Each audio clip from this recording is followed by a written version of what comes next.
of the nation. I want to just pound one small little aspect that will stay with you for the longest time.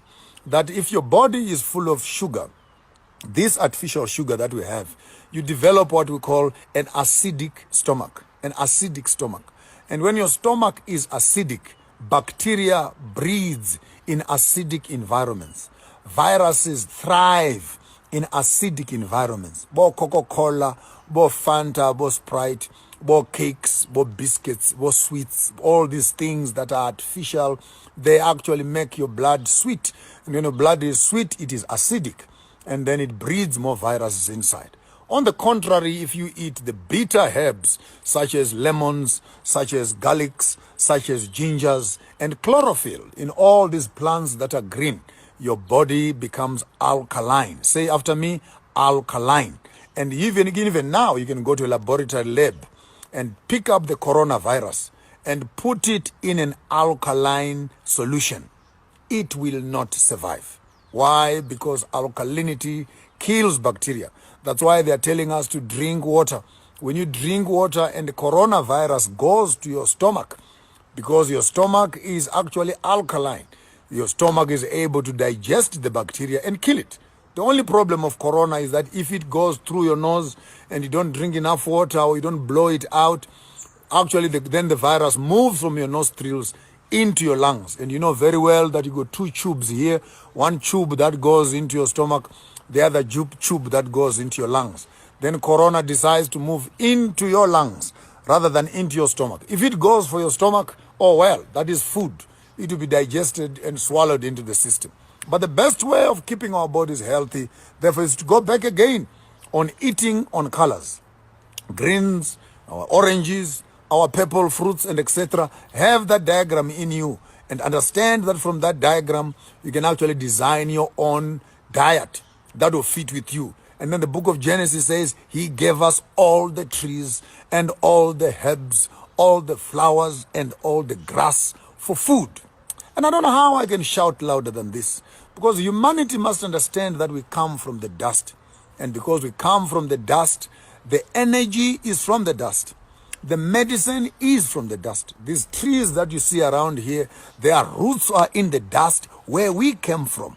And they absorb all the various nutrients into themselves. Some in higher concentration, some in lower concentration. And when you combine these herbs in a certain way, you are combining these soils, these nutrients and these minerals. And when they come into your body, they activate your body system to begin to deal with certain types of diseases. So the myth that we have is that anyone who touches a root, anyone who touches a herb is a witch. Umtakati is a wizard, and etc. Well, doctors are wizards also, and vatakati, because they work with herbs, they work with roots, and they also work with plants and medication. My definition of umtakati is anyone who knows something that can cure you and something that can kill you. That's it. That's a very primitive definition, but that's mine. You can write your own. But if I sit right now and I can make a decision whether to poison you or to make you healthy, and I decide to make you healthy, then you clap your hands and say, I'm a doctor. But if I give you poison, what do I become? And tell me now that our doctors are real doctors. I beg to differ. While they are curing the headache, they are causing the colon to suffer. While they are curing the kidneys, they are collapsing the liver. While they're fixing the liver, they are messing up the lungs. While they're messing up the lungs, so the medication that we are taking right now, the problem we have is not the medication. They are the synthetic substances that they put inside those medicines. And these medicines, because they are not natural, the body cannot fully digest them and use them. Therefore, they push them to the liver or they push them to the kidney for cleaning up. And because they are plastic by nature, it's almost like you swallowing a plastic, hoping that your stomach will digest it. It cannot digest it because it's artificial. But if you eat these herbs natural as they are from the ground, because by nature they are made up of natural substances, your body has enough capacity to digest all natural herbs, all natural medications. It can convert them into energy and activate the other parts of the body that might be malfunctioning. And if there's any disease that is out there, it is treated by those. So maybe let's clean up this whole thing. I hear many people fantasizing about back to Eden, back to Eden. But when you come to back to Eden, how can you be back to Eden and yet you are scared of herbs? I mean all herbs, including the herb, yes, including marijuana. How are you scared of the herb? Oh, people will get drunk when they use marijuana. Get a life. Now in Lesotho, they have just approved planting and harvesting marijuana for medicinal purposes. What's your problem? Because inside marijuana, inside HTC, is actually an active ingredient you can mix with other chemicals, and it can cure from psychosis to asthma to what. Even they are making even aeroplane and plane clothes and etc. using the same marijuana fiber. But of course, when the white man says it, it is commercially viable. When the black man says it, he's being irresponsible. You are teaching people to become drunkards. You are teaching people to become drug addicts. When I buy you a knife, I didn't say go around poking people and killing people. Go take it home. Cut a chicken, cut vegetables, wash it up and put it back in the drawer. Cut your orange and cut your mangoes and put it away. So why do you always think of the negative of the whole thing? Even the other day when I mentioned incense, half of you went mad, particularly the Christians. You're almost losing up your head. Fundis. So are you saying we must become witches? These things are being used by the witch doctors and for the spirit. Hey, shut up and listen. If this thing is able to kill airborne bacteria, what is your problem? And if you say you are a true Christian and you believe in the Bible and back to Eden, well, walk up to any mountain, get them pepper yourself, dry it yourself, and burn it yourself. Is tea not a herb that you are drinking? I need herbal tea. I need herbal tea. Who knows what is in herbal? Give me some Chinese green tea. Do you even know what green tea is inside those green trees? So we need to start understanding that there are indigenous African methods of healing that we've been having on the table. And I said this in one of the videos. I'll say it again for the purposes of corona that is with us.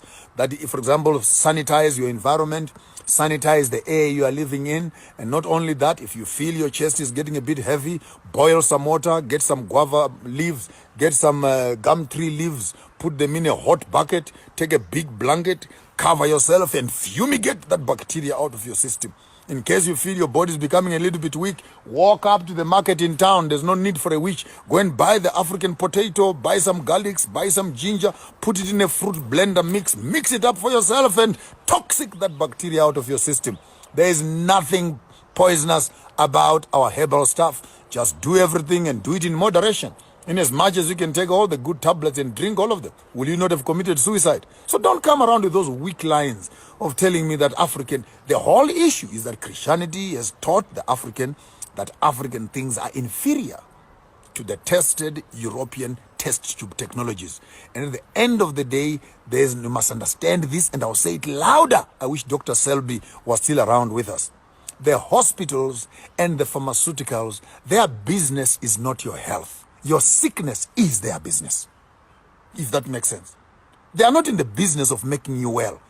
They are in the business of making money out of your sickness. So even this coronavirus, for example, there are thousands of pharmaceutical companies right now who are busy polishing up their hands, picking up some human beings and testing their small little drugs on them. They are coming here, even here to Africa. They'll be coming very shortly, trying to test and punching in up some vaccines and etc. and seeing how human beings behave after they failed them on the rats and the pigs.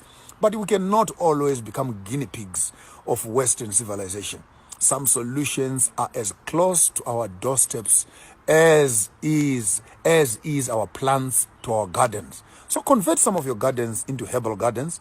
Go to the market, go to the bushes, find out what works for what. Create a small little column in your yard. Plant your lemons, plant your guavas, plant your gingers, plant your garlics, plant your African potatoes, plant your mints, plant your everything else. As your wife is cooking, as a man just becoming naughty a little bit, go to the garden, pick up some shrubs of mint. And the Indians do that. Have you eaten Indian foods? You find bushes and shrubs inside the things. You eat, chew something. What is this? That's Indian food. And we all love Indian food. But they season their foods with lots of spices and garlics. So there's nothing wrong. And if you can look back in your history again, business of the world started through the trading of spices. Now you hear it. People would travel all around the world looking for spices so that they can add to their food. And now for Africans to go to the shop to look for spices, I think you're sick in your heads. For the best spices are these shrubs and these bushes that are around here. We grew up as young boys eating berries when we go herding cattle, eating some certain shrubs, picking up some certain plants and chewing them all around, brushing our teeth with some certain pieces of stick. When you get bitten by a snake, you take that, bite your thing, spit on the ground, bite the thing, take some little herb there and bandage you. When someone is cut by something, we even know some trees that have paste that you can put around, and when you close it up there and it heals, even the cut cannot be seen at all. And all this in the body, the beautiful part is that the body is able to deal with natural medication. So if I fail to say anything for today, I'm only saying organic is life. Go back to basics. Go back to basics. When you have 1 glass of juice, please take 6 glasses of water. When you have 1 small little piece of cake, have a whole dozen of ginger and garlics so that you can detox your body from the poison that you are paying for. This is the most painful part. The African has to pay to be sick. We pay to be sick. We pay to buy diseases and fill up our fridges with sicknesses. Maybe the poorer we are, the more healthier we become. Back to mdoho, back to peanut butter. Yes, peanut butter works as good as cooking oil, and it is much more friendly. No, we want refined oils and etc., which have all the other antioxidants that we cannot even explain, because we simply think that African is inferior, European is superior. I don't blame you. That's what they taught you in creche. That's why they gave you a white little doll and you spend all your time putting ribbons on it. And no matter when you grow up also, you want to perm your hair to look like your doll that you were young. Am I dealing with teenagers here? Am I talking to kindergarten kids who are still being controlled by the theories of their kindergarten school? But true as it is, many of us have not outgrown the pictures of beauty that we were taught, the pictures of health that we were taught, the pictures of affluence that we are taught. Now here you are, 30 years, 40 years, 50 years old later, and you still argue with me like you're in a kindergarten class. It's high time we wake up to learn that knowledge is not in the future. Knowledge is in the past. Why do I say that? Because the old people experimented on it, tried it, and it worked. If you want evidence, visit the past. Ignorance is in the future. Now Corona is here. Show me knowledge. We are waiting for them to find it. But if we can harvest our indigenous knowledge from the past, and look, I still want to ask myself the question, why is it that our universities and our pharmacology departments cannot actually have their stations in the traditional houses where herbs are and find out what is in these herbs? What is in it? If I had money, I would be running a huge research center of harvesting this knowledge. With those few knowledge and information that I have for you for this afternoon, I wish all of you tonight, no more teas and etc. Crush some ginger, crush some lemon. Yes. Every politician out there who has got a better explanation that democracy will work on African ground, please come forward and challenge me on that. We can say that we are free, but our freedom is rotting, is eating, is cankering, is destroying, is vandalizing our own systems. We bring up children that we don't know. We worship what we don't know. We eat what we don't know. We work for what we don't know. We bank where we don't know our money is going. We insure our things where we don't know. We are simply an audience that is floating in the midst of a system that is being managed by those who have resources. I want to say it very clearly, that poor people have no choices. Poor people have no choices. Choices are for the rich people. So show me a democratic system that allows common people to be rich. No.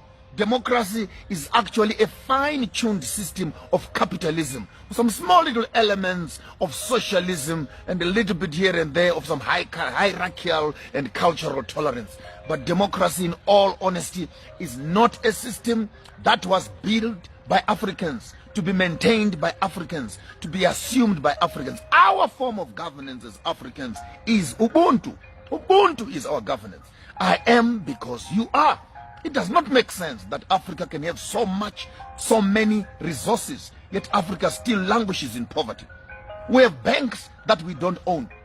We have education systems that we don't own. We have curriculums that we never wrote. We have political parties that don't service our own interest as people. We have passports. They don't give us access to other countries. They have access to our countries. We don't have access into their own countries. And that's supposed to be democracy. They have embassies in our own countries, and yet they put the same countries in sanctions. What sort of a system are we talking about if we are to be addressing the issues of African democracy? African democracy is a crippled child who is sitting on a wheelchair, a paraplegic wheelchair. In as much as our countries are claimed to be democratic, they are not free at all. Our economies are ruled by the West.